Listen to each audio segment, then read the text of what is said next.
All right, welcome back, guys. We are gonna be doing a episode of the Brass Prep series.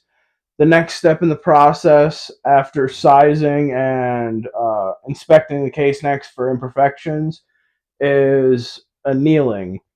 Now, the reason it's taken so long for me to do this video is because I don't anneal every single firing. I anneal every 3 firings, every 4 firings.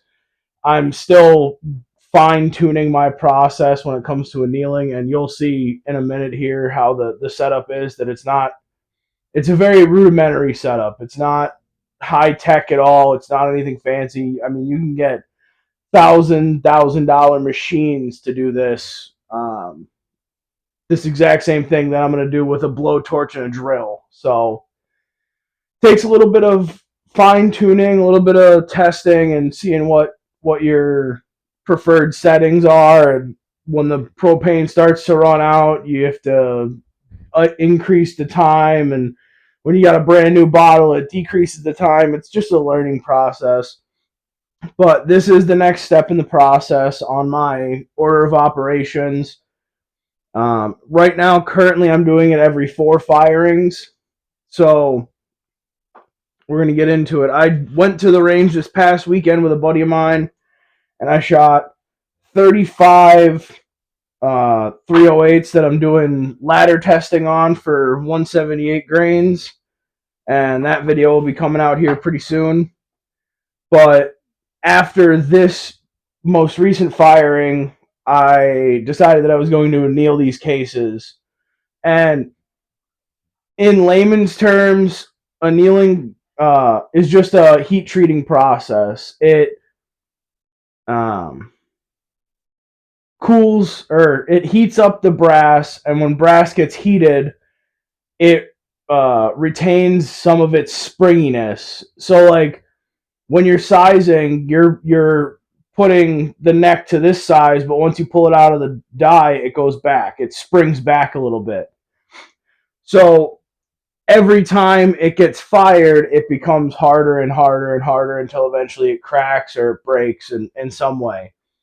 So basically, all I'm doing is heat treating it to bring it back to its more springy nature from the factory. So it is a real simple process. What I'm going to do is I've already sized these and gone through the first half of my process. So what I'm going to do is I stick them in the drill bit here. I spin the drill, and while I'm spinning the drill, I'll have this propane torch set just sitting on the bench here.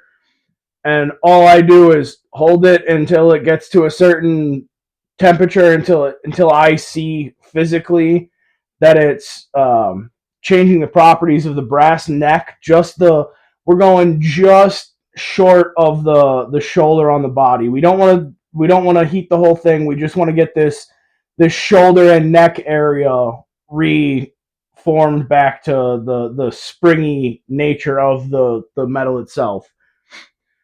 So basically, gonna do that.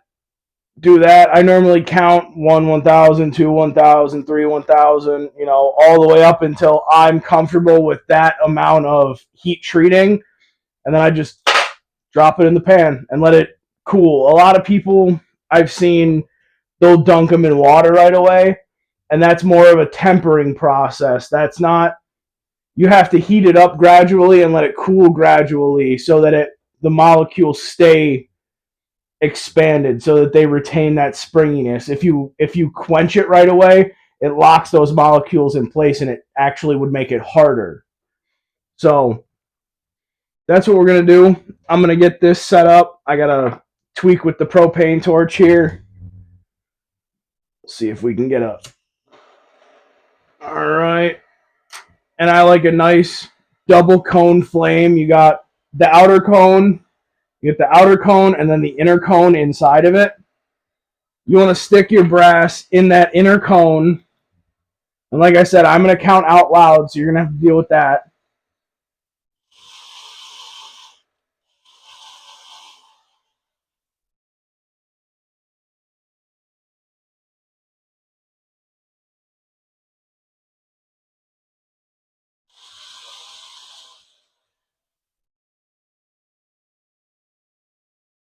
About 12 1000s is what I just counted there for that.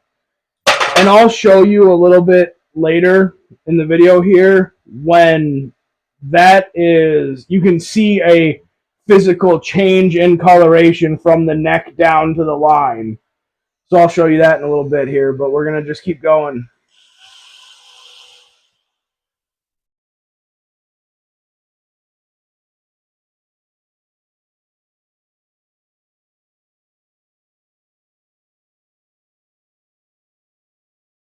Maybe we'll add an extra 1000th on there.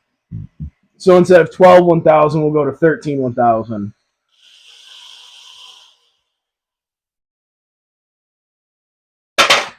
And I like pointing the flame directly at the neck and shoulder junction here because that spreads the flame out to that specific area that I want to retain its springiness.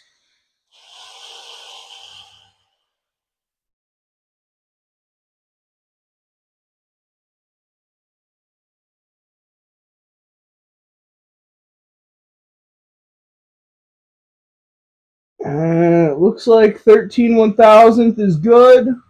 So we're just going to keep going here.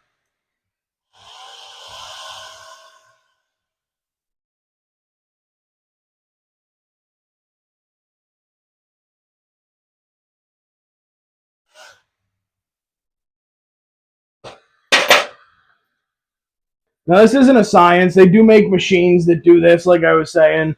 I mean, you can get a machine that's $300. You can get a machine that's like thousands of dollars. But this right here is kind of the rudimentary way of doing it. And I'm actually going to adjust my view here so that I can see a little bit better.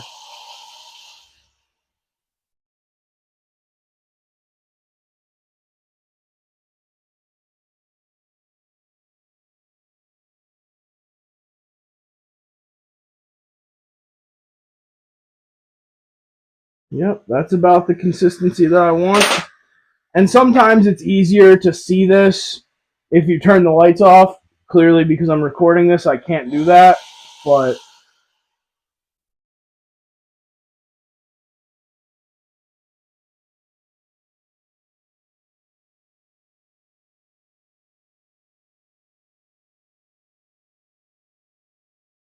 yep, that's just about right. Maybe I can back off to 12 1000 again.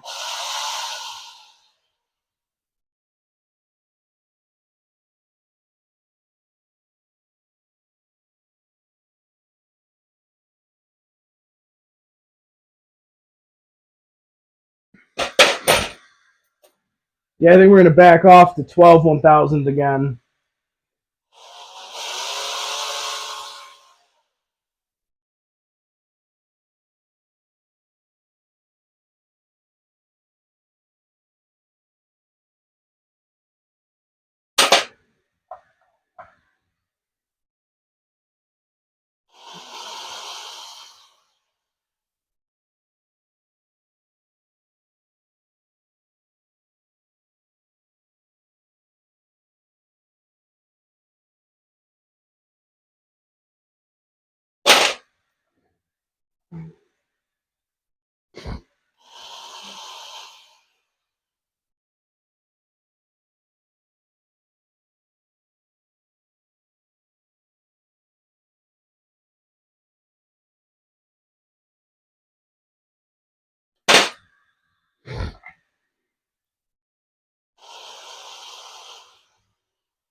And these seem to be right on the 12 to 13 1000 mark.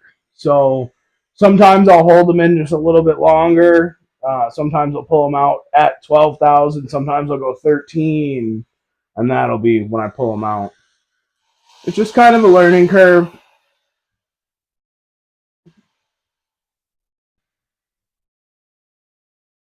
All right, now that's that. We're going to cut the propane off here. Cut the propane off, and we're going to let everything cool down because remember, we were just using fire.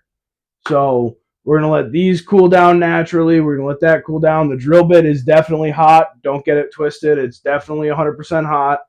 Don't try and grab it right away. And then that's how I anneal my brass. Like I said, it's taken so long because I don't anneal every firing. I know there are people that do. I know there are people that anneal at every single number you can think of: 2, 3, 4, 6, 10. Don't ever anneal, whatever.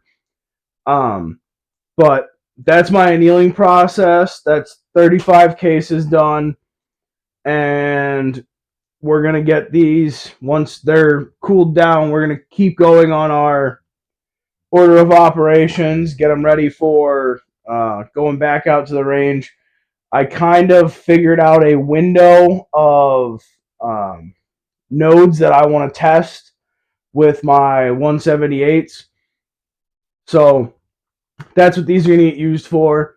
And I may end up retiring this brass here pretty soon. I am running out of large rifle primers, so I'm going to get some small primer brass for 308. That way I can load because I have an absolute ton of small rifle match primers, bench rest primers, regular. I mean, I got a bunch of them. So I think this may be one of the last times these get annealed before they get put away. It all depends on how soon I buy brass, how soon I start going back to the range, all that. So that's it in the brass prep series. This is the end of annealing, and then we have probably one more video after this, and that'll be my brass prep series completed, and that'll be a playlist available on my channel for anybody who needs to have the resources. I am open to questions, so if you have any questions, go ahead and comment. Let me know. I'm willing to share my knowledge with you guys as much as possible. Just a disclaimer, I don't know everything. I don't claim to know everything. This is how I do it. This is how I've learned to do it. I'm always open to critique. I'm always open to new ideas, new processes, ways to do things. So keep that in mind, and that'll do it. Till next time.